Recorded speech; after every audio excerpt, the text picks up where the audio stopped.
Um, so first of all, I really want to thank everyone for coming out here, especially Lynn and Robin. This has been an incredible journey just to get to this point today, and the number of emails that went back and forth, and all the folks that have been involved in putting all this together has been pretty fantastic. So thank you guys so much. I'd like to give them a round of applause first.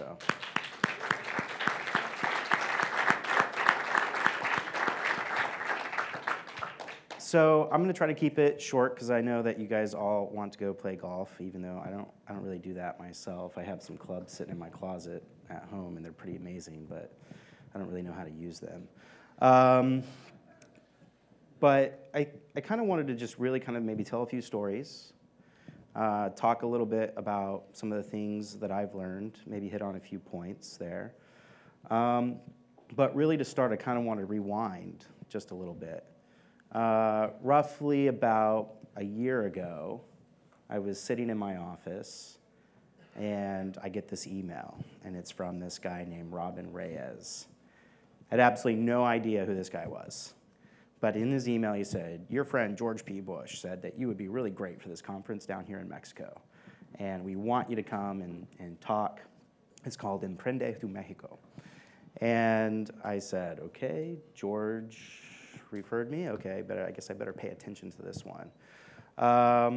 So I responded, and I'm like, okay, well, worst case scenario, I get to go hang out on a beach in Mexico and talk about tech and what's wrong with that picture. That sounds pretty amazing to me.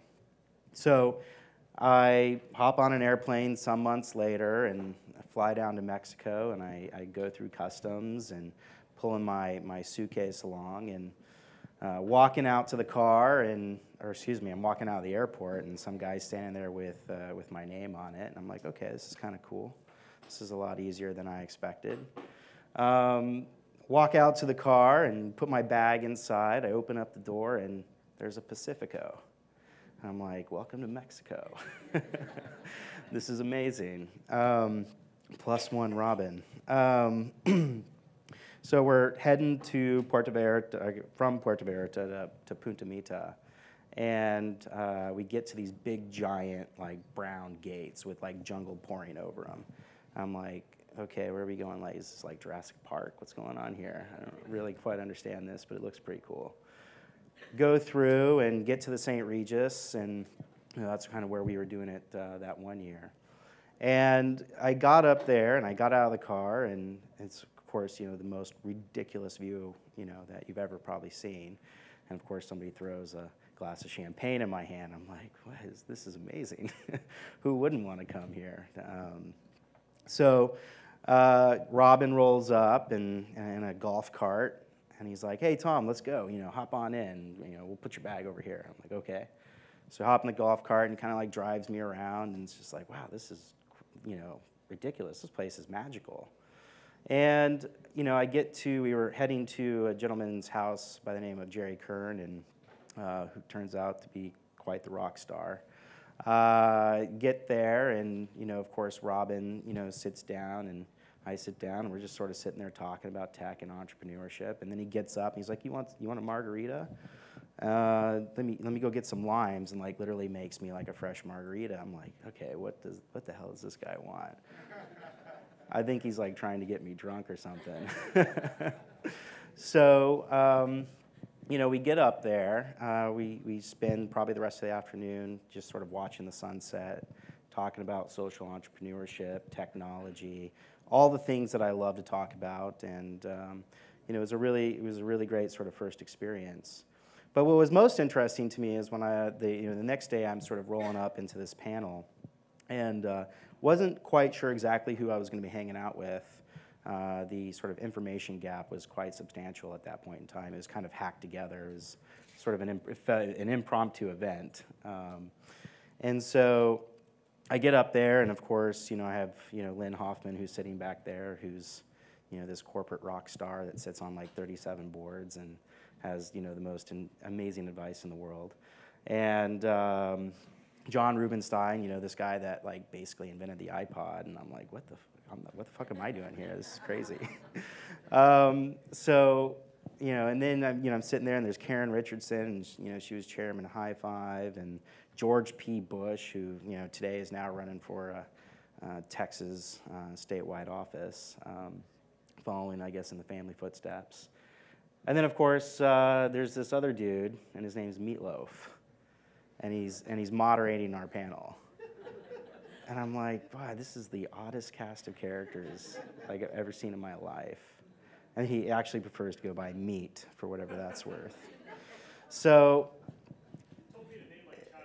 yeah, I know, it's the most amazing thing. But a really cool guy, pretty intense guy, but really cool guy. So, we have this ridiculous panel, and it was just this amazing conversation, and, the finance minister of Mexico is speaking. I'm like, this is just the most rock star, event I've ever been to in my life, and this is really amazing. And, later that evening, we were, again, drinking again, and I think much of you have already experienced that by now. I'm sitting there with George and Robin and Lynn and a few other people, and we're having tequila. And apparently you sip tequila. That was something that was really new to me. So anyways, we get there, and we're sipping this tequila, and I'm just like, at that point, I had this sort of little love project on the side that I had sort of coined and was thinking, okay, startup in paradise. This is where I want to build my next startup. This would be really amazing. Surrounded by pristine beauty and inspiration, and, how could I come here and live for 9 months and just become elite?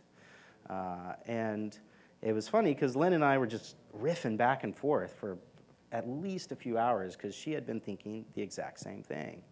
And I was like, wow, this is really amazing. This could be a really fantastic opportunity. And I think that is really the birth of what you guys are experiencing today, which started about a year ago in the Seabreeze, where you guys were actually at last night, which is kind of interesting, right?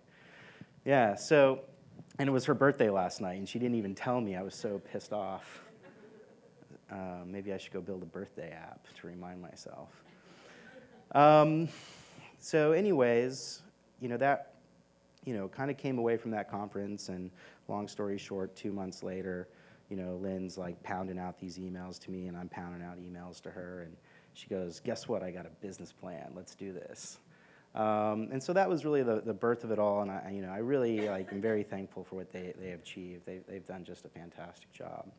But after that trip, I really began to question, well, let me sort of rewind a little bit before that. By that point in time, I had raised my first seed round of funding from Mike Maples, who happens to be here in the room, and another gentleman by the name of Reid Hoffman. And I began to really think about, why is it that these guys are so legendary, right? And I know Mike is maybe even blushing right now, but the whole ecosystem really sees a lot of what they do as being legendary. I mean, Forbes consistently ranks these guys as some of the top investors in the world. Why? I don't really understand that. Having been an entrepreneur that experienced, the door being slammed in my face 1,000 times before I finally got a yes, why is that? It didn't really make a whole lot of sense to me. And that really kind of brings me to sort of the next sort of story. I was probably a matter of months after this whole, Punta Mita experience.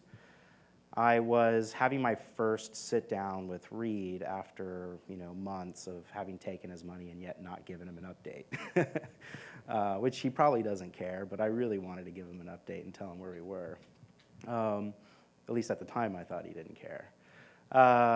So I'm spending, 48 hours just cranking on a deck, pulling out stats, making this most amazing, beautiful PowerPoint of my life. I'm going to go see The Godfather, and this is going to be an experience all on its own. And of course, up to the very last minute, Silicon Valley time, 15 minutes, post-departure, I'm finally getting ready to leave. And of course, it's early in the morning, and so the 101 is just crazy packed. And I'm driving from San Francisco all the way down to Mountain View. And I am just hauling ass, and I'm super pissed off at myself. I'm like, I'm late for Reid Hoffman. Like, how, this is so dumb. Shame on you. You know, this is not what you do to a guy like Reid Hoffman. So I'm driving. I finally get to LinkedIn campus, and I, you know, zoom up to the closest, you know, spot I could get, potentially, you know, right there at the front of the door. And of course, there's no parking spots. So I had to go back and park like, you know, 10 blocks away, it felt like.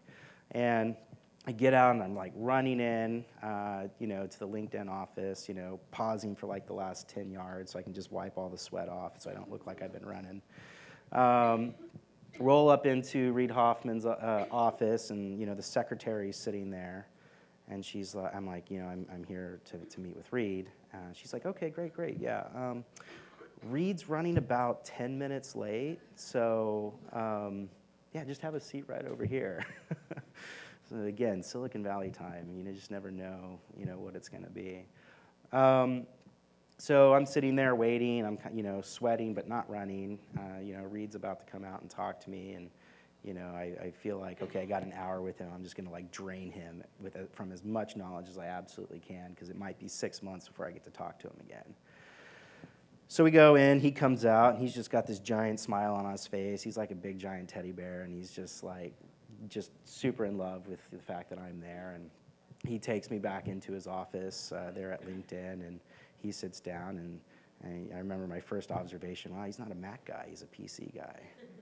This is really interesting. I don't know, you know, it's just an observation. But I, you know, pull out my MacBook. I'm like gearing up for this. Like, okay, I'm gonna dump all this in. I'm gonna make him super happy because, like, you know, there's all this momentum, and I've got all these great excuses on like why things aren't working. But, you know, we're gonna talk about the good stuff first. And I flip it open, and he turns to me. So he says, "Tom, so tell me, how are you doing?" And I thought for a minute, and I said, "Oh shit, I didn't prepare a slide for this one." How do I actually handle this? Or I'm like kind of like stuttering through like this response. Like I should actually know this answer, but, you know, clearly I didn't prepare. And I kind of sit there, and I just sort of started unloading on him, right? I'm like, oh my God, this shit's blowing up over here, and this is going on, and like, you know, employees and all this stuff. And it was like therapy, you know, more than anything else. So then we proceeded to sit there and talk, and he told me that, you know, some guy had reached out to him, and I don't remember how we got on the subject, but he said some other company or CEO or founder or something reached out to him and said, hey, I saw you invested in Rally. I didn't realize that you were important you know, interested in this space. And, you know, I'll never really forget like what he said. He said, you know, I told the guys, I'm not really interested in this space, but I am interested in my entrepreneurs. And I thought that was like a really profound statement. And it really kind of led me to a lot of how I began to really think about investors. And I realized that the best investors in the world invest in great entrepreneurs. And I think that that, you know, is one of the most important things to take away as, you know, whether you're an investor, you know, investing in them, but it's really thinking about it as investing in people more than anything else. And, you know, there I am, like, end of our meeting, and I didn't even go through my deck. I had spent, like, days preparing this deck for him, but yet I felt amazing because he actually gave a fuck about me. And I think that that was a really awesome moment for me. And, you know, that kind of leads me to sort of my second point, which is entrepreneurship is a really tough job. You know, I like to tell people, you know, if you succeed, nobody's really going to notice. But if you fail, everybody's going to know, right? It's like the worst paradox ever. So, you know, I kind of began to really think about and formulate a lot of different sort of ideas when it came to that whole, you know, philosophy. And I think probably there's a couple different things. Most recently, I was at a Google Ventures sort of portfolio conference, and Kevin Rose is interviewing Ben Horowitz, you know, and I don't know if you read his blog or not, but it's pretty awesome. If you really want to learn, you know, about what entrepreneurship means, he's got a fantastic blog for that. And, he's sitting there and he's like, Kevin's like, so what's the number one thing you look for in investing in entrepreneurs? And he turned around and he said, courage. And I thought, oh shit, that's right. He's like, you have to have courage to have good integrity. You have to have courage to pivot. You have to have courage to follow your gut. Like, you know, the number of times where I'm like, this is either going to be really awesome or this is going to be really terrible. Am I going down the right path? Am I doing the right thing? And really, at the end of the day, that to me became, you know, one of the most important virtues of an entrepreneur is having courage and being able to really kind of, you know, excel and persevere and have good integrity. But having the courage to do those things is really important. And I think that, you know, that kind of like goes into a little bit of what, you know, building, you know, a company is all about. There's a really great talk that also, again, fundamentally changed my view of the world. I have all these like worldview, you know, from my whole life is all about these like little moments in time that have like fundamentally changed who I am. And there was this, you know, I had this great opportunity to go sit down with a gentleman by the name of Bing Gordon. And if you don't know who he is, you should definitely Google him. He sits on the board of like Amazon and like, I don't know, Apple or something like that. These huge companies. And he has this talk that's about building internet treasures.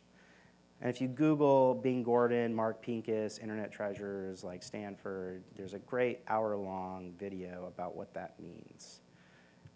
And what it really means is not really thinking about building a company for, yes, revenue is certainly really important, and you know, how you operate, what products you sell, and what you're selling, and all these different things. But really, it's about building an icon of a generation. And you know, you look at companies like Amazon and Facebook and Apple, they're icons. They're going to stand, you know, they're going to span the sands of time, right? They're going to be around. Microsoft. He's, you know, years and years and years living beyond itself, and it will for a really, really long time.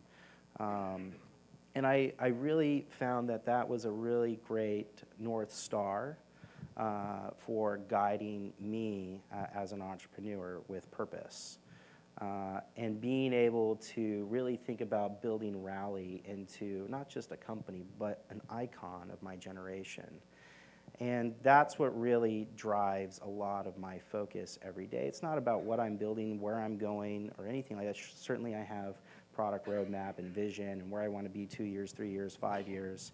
But you know I want to go power the cause economy. What does that mean? I don't even know really what that means. I have certainly a good understanding of various points and what that means, but I know that I'm going to just go that way.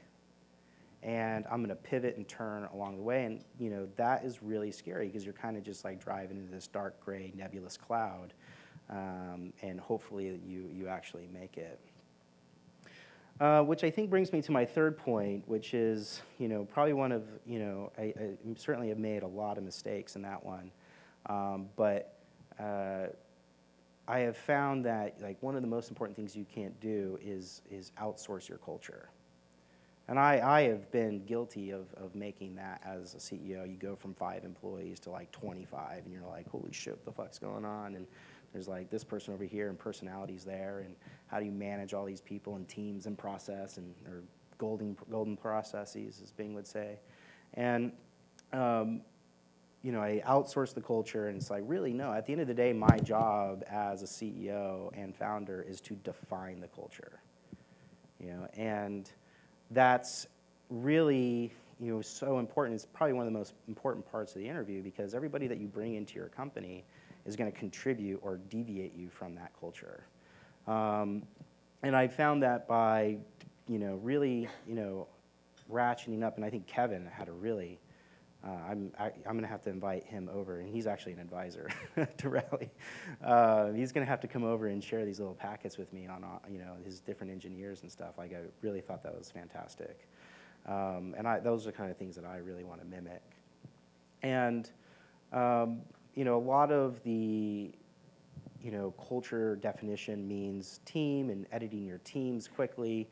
Jack Dorsey, thinks of himself as, the editor-in-chief, and I think that's a really fantastic way to think about your job as a CEO, is to edit your teams quickly, or break up early, And, it's the most gut-wrenching experience ever when you have to let somebody go or move one person to another spot. And that, again, takes courage, right? And it's like all these little things like build back up to it. And, from whether it's your investors or your employees, I've really come to find that teams and team building and the people that you hire are, some of the most important things and most important decisions that you can make in the company. And I've just been really blessed, most recently to be surrounded, by folks like Mike Maples Sr., who, built huge teams at Microsoft, and Bill Campbell, and, you get to hear these guys, and they all the time, team, culture. And it's like, you do those things, and you're going to build a great company, especially one that has a North Star that's focused in some sort of larger purpose. And that really kind of brings me to what I would like to close with, another mistake, or I guess I don't know if it's a mistake, but a little tidbit of information that I probably wish I would have followed a little bit more closely. When I was first taking money, I had a mentor. His name was Ross Garber. And Ross is a really amazing person, ridiculously smart.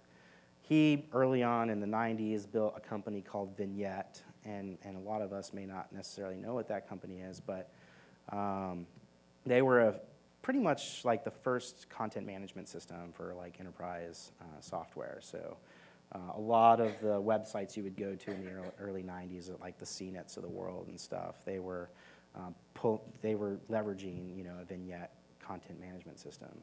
And he certainly built a great company, IPO'd at $1 billion, walked away with $300 million. I've been on his jet. It's pretty fucking amazing. It's, he told me like really early on, before we took our first round of funding, he says, okay, before you do this, pause. He said, you need to go to your founders and you need to list these 4 things: money, power, legacy, fame. And you need to get each of your founders to prioritize those 4 things to what matters to them, the most. And it was certainly it's an exercise that I would encourage all of you to do. If you're an entrepreneur and you're going to partner with somebody or build a company or go anywhere, you should do this. This is really quite telling about where each of you have your individual priorities. So I went to my founders, like, okay, I'm going to do this. I went to my founders and asked them all, to do this for me, and they told me their responses. And the most interesting thing that there was 4 of us at the time. We were moving from Austin, Texas. We had bootstrapped ourselves up to our first round, and 3 of the 4 founders came back, and their priorities were exactly the same. One of them, the priorities were not the same. And it's really interesting because you fast forward 1 year later, 3 of the founders still exist, 1 does not. And I think that was really interesting because I didn't really think about it so much after I did it. I was like, okay, that's cool, good to know. But at the end of the day, what I realized was, we were all going this direction and 1 was going that direction. And that was team, right? You're building your team, you're editing your team, you're having the courage to do that. And I would certainly really encourage all of you to do that. If the best investors in the world invest in great entrepreneurs, then I would think that the best entrepreneurs in the world invest in great teams. And I hope that really a lot of what we are doing sort of here this weekend is investing in each other. That's what the Punta Mita or the Mita Institute is really all about. And I hope that a lot of your experiences here, the talks and the different things, I've heard a lot of these things echoed throughout the last couple days. They're all totally accurate. And I hope that your experience here with Punta Mita was as magical and inspiring as my first experience here. And thank you all so much for coming out here and supporting you know, Lynn and Robin and everybody here that has put together this amazing and wonderful production. It's certainly just the beginning of something very, very important that's happening here. So thank you.